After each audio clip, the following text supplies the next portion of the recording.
Good morning students. अभी next numerical है, we need to find out the slope and deflection of a cantilever beam in terms of EI. EI के terms में find out करना है। कहाँ पे find out करना है? बी पॉइंट में भी फाइंड आउट करना है और सी पॉइंट में भी फाइंड आउट करना है। ठीक है, तो बी पॉइंट और सी पॉइंट दोनों में पहले मैं मोमेंट निकालूंगा। मोमेंट बी पॉइंट में क्या होगा? एज है, तो बी पॉइंट पे मोमेंट की वैल्यू 0 हो जाएगा और सी पॉइंट में मोमेंट होगा फोर्स इंटू डिस्टेंस, सो 8 इंटू 3 24 किलो न्यूटन मीटर। उसके बाद नेक्स्ट ए पॉइंट में मोमेंट होगा 8 इंटू डिस्टेंस क्या है ए पॉइंट का, 8 into 5 plus 10 into 2 plus 10 into 2 into half distance, मतलब 2 का 1 2 का हाफ 1 हो गया, so 80 kilo newton metre. So पहले दोनों ही C point as well as A point में मोमेंट की वैल्यू हम लोग को पता लग गया। अभी मैं बेंडिंग मोमेंट डायग्राम बनाऊंगा। Bending moment diagram will be equal to C point में 24 डिवाइडेड बाय ईआई, क्योंकि ये bending moment diagram by EI diagram है तो डिवाइड बाय ईआई करेंगे।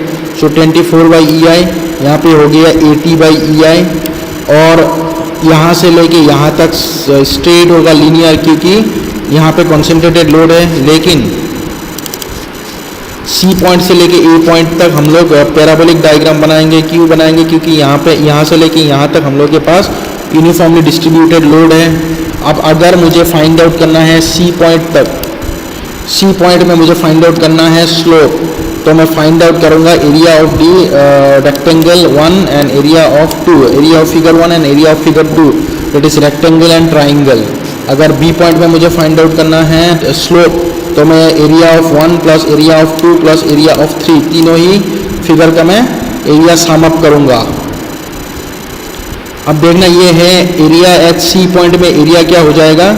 सी पॉइंट तक एरिया हो जाएगी एरिया 1 प्लस एरिया 2, मतलब slope at C point area 1 हो जाएगी 24 by E I, 24 by E I into distance क्या है 24 by E I into distance है हम लोग के पास।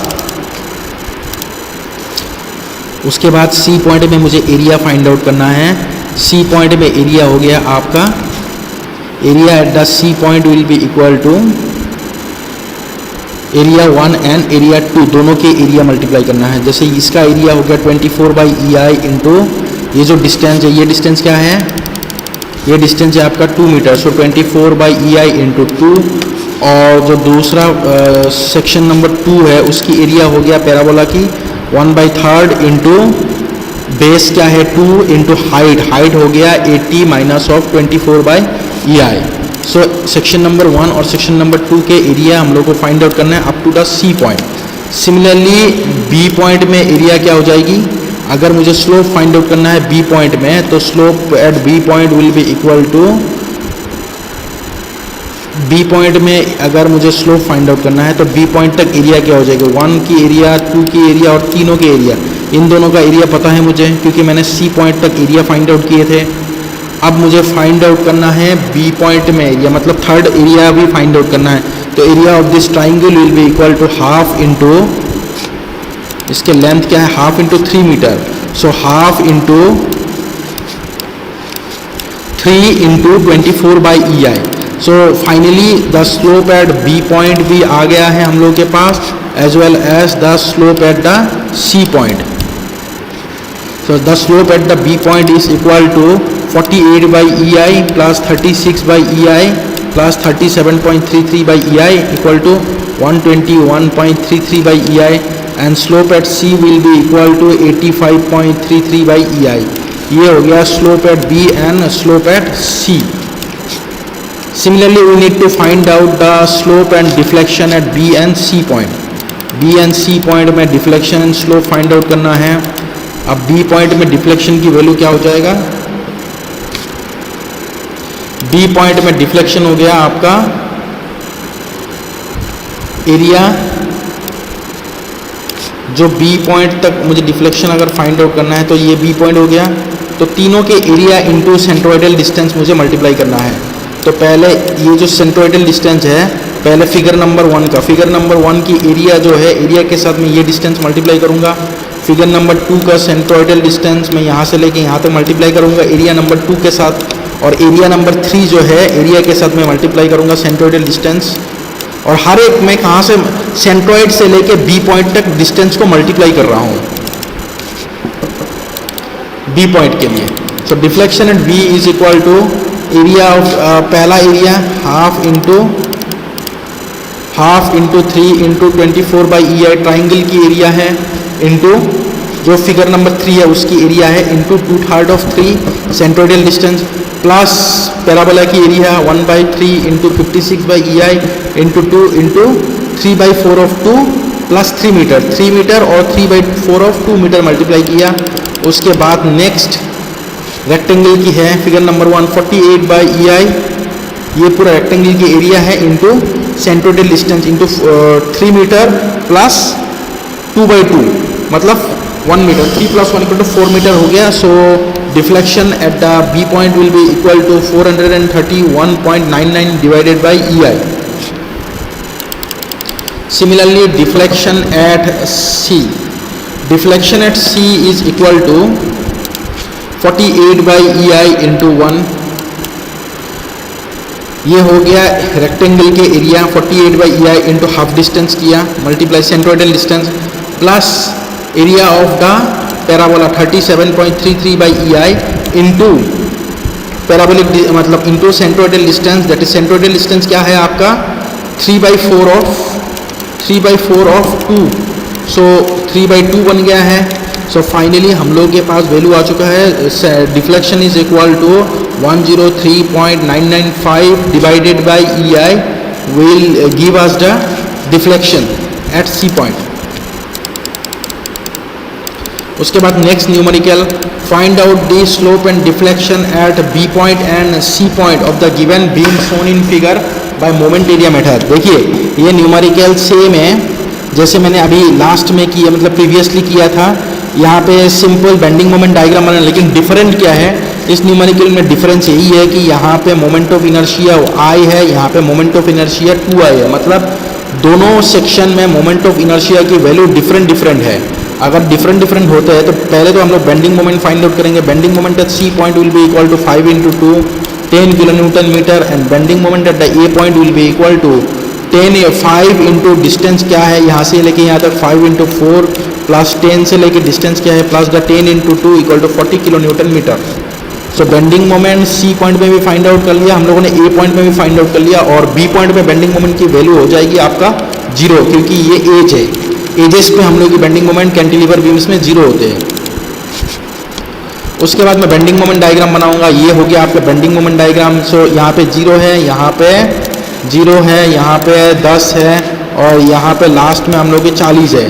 अब bending moment divided by EI diagram बनाएंगे, लेकिन EI जब डिवाइड करेंगे हम लोगों को देखना ये है कि एक सेक्शन में I है, एक सेक्शन में 2I है, ये भी हम लोगों को देखना है।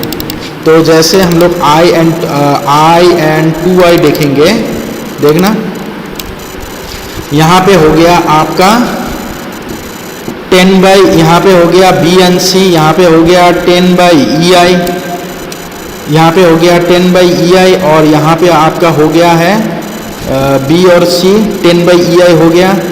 उसके बाद 10/EI ये हो गया आपका। नेक्स्ट लेकिन ये चीज़ देखना ये है, यहाँ पे हम लोगों ने M/EI को डिवाइड किया, जैसे यहाँ पे बेंडिंग मोमेंट 10 है, सो 10 डिवाइडेड बाई EI, लेकिन ये भी ध्यान रखना यहाँ पे हम लोग की बेंडिंग मोमेंट की मोमेंट ऑफ इनर्शिया I है, यहाँ पे 2I है। तो ये जो सेक्शन है C सेक्शन है, दोनों सेक्शन को शेयर कर रहा है, एक इसको भी कर रहा है शेयर, एक दूसरा इसको भी कर रहा है, तो 2 वैल्यू होगा। अगर इस तरीके से देखा जाए तो 10 divided by E into I हो गया, अगर उस सेक्शन को देखा जाए तो 10 divided by E into 2I हो जाएगा, क्योंकि I की वैल्यू 2I है। सो 10 divided by E into 2I हो जाएगी 5/EI। सो फाइनली हम लोग के पास 2 मोमेंट ऑफ इनर्शिया के कारण चेंज हो रहे हैं, यहाँ पे 40/EI होना चाहिए। सो 40/E इंटू I की वैल्यू क्या है 2I है, सो 40/2EI हो जाएगी आपका 20/EI।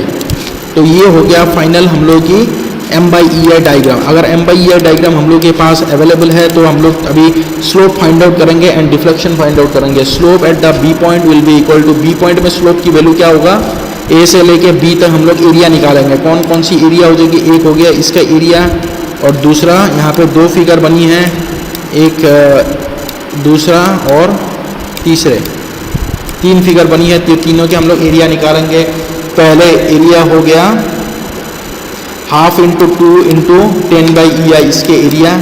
दूसरे का एरिया क्या है, हाफ इंटू 2 इंटू 15/EI। देखिए 20 माइनस और 5 करेंगे ऊपर की वैल्यू तो ये 15 आ जाएगा। सो ये हो गया दूसरे के एरिया। तीसरे के एरिया क्या है, 2 इंटू 5/EI। सो फाइनली हम लोग का स्लोप एट बी पॉइंट हो गया है 35/EI, जो कि स्लोप एट बी पॉइंट। उसके बाद नेक्स्ट है आपका slope at C point. C point में स्लोप क्या हो जाएगा, 10/EI plus 15/EI equal to slope at E point. कैसे करूँगा हम लोग, देखिए सी पॉइंट में अगर स्लोप फाइंड आउट करना है तो दो ही एरिया हम लोग के पास है। दो एरिया कौन कौन सा हो गया, एक हो गया आपका, एक ये एरिया हो गया, एक दूसरा एरिया हो गया। ये दो एरिया हम लोग के पास अवेलेबल, तो दोनों के एरिया हम लोग सम अप करूँगा। तो रेक्टेंगल और ट्राइंगल के जो एरिया है वो हो गया दोनों मिला के, इन दोनों को मिला के हो गया। अब अगर इन दोनों को हम लोग सम अप करेंगे तो वैल्यू आ जाएगी 10/EI plus 15/EI equal to 25/EI। So 25/EI जो भी वैल्यू है this is equal to the slope at C point. अब डिफ्लेक्शन फाइंड आउट करना है मुझे। Deflection at B point is equal to, B point में मुझे डिफ्लेक्शन फाइंड आउट करना है। अगर बी पॉइंट में डिफ्लेक्शन फाइंड आउट करना है तो बी पॉइंट तक जितने भी एरियाज हम लोग के पास आए थे सभी एरियाज का एरिया के साथ हम लोग सेंट्रोइडल डिस्टेंस, जैसे ये एरिया है इसका सेंट्रोइडल डिस्टेंस यहाँ तक ये है। सिमिलरली जो इस फिगर का है यहाँ से लेके यहाँ तक सेंट्रोइडल डिस्टेंस है, और ये जो फिगर है इसका सेंट्रोइडल डिस्टेंस यहाँ से लेके यहाँ तक है। तीनों के एरिया के साथ हम लोग सेंट्रोइडल डिस्टेंस को मल्टीप्लाई करेंगे। So deflection is equal to 10/EI area हो गया इंटू 2/3 इंटू 2 हो गया सेंट्रोइडल डिस्टेंस, प्लस 10/EI हो गया एरिया इंटू 3 हो गया सेंट्रोइडल डिस्टेंस, प्लस 15/EI हो गया एरिया इंटू सेंट्रोइडल डिस्टेंस हो गया आपका 2/3 of 2 plus 2। So finally 13.33/EI plus 30/EI plus 50/EI equal to 93.33/EI। Similarly C point में हम लोग की डिफ्लेक्शन की वैल्यू आएगा 79.995 डिवाइडेड बाई EI। तो फाइनली हम लोगों के पास सभी वैल्यूज अवेलेबल है। अभी स्लोप भी हम लोगों ने फाइंड आउट कर लिया, डिफ्लेक्शन भी हम लोगों ने फाइंड आउट कर लिया at both the B point and C point. लेकिन डिफरेंस यही है कि इस न्यूमेरिकल में हम लोगों की मोमेंट ऑफ इनर्शिया की वैल्यू दोनों ही सेक्शन में अलग अलग है। हाफ सेक्शन में 2I है moment of inertia and half section में मोमेंट ऑफ इनर्शिया की वैल्यू I है। ओके ठीक है, थैंक यू।